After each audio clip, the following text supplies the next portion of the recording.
una pong nagpaputok ng warning shot yung Osaa, hindi yung sa kabilang Okay. side. Kung tututukan kita ng baril, papasukin ko bahay mo na may baril ako. Nag-warning shot ka, pinutukan kita pabalik. Is it not an attack? Sorry but I don't think there's any question. The Senate is under attack, was under attack. All of you, your lives were in danger last night. So, I know it's your job to ask a question, but you will tell me, pagka may nagpaputok na warning, hindi under attack yun?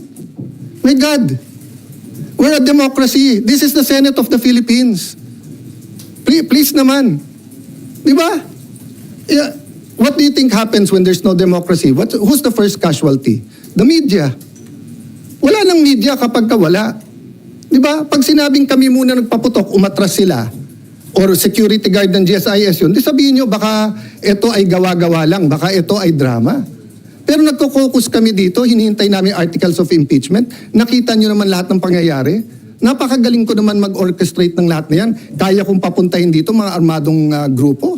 You know my history. I've been in government since 1992. Do you have any history of doing that? O sa Taguig, have we done anything like that ever?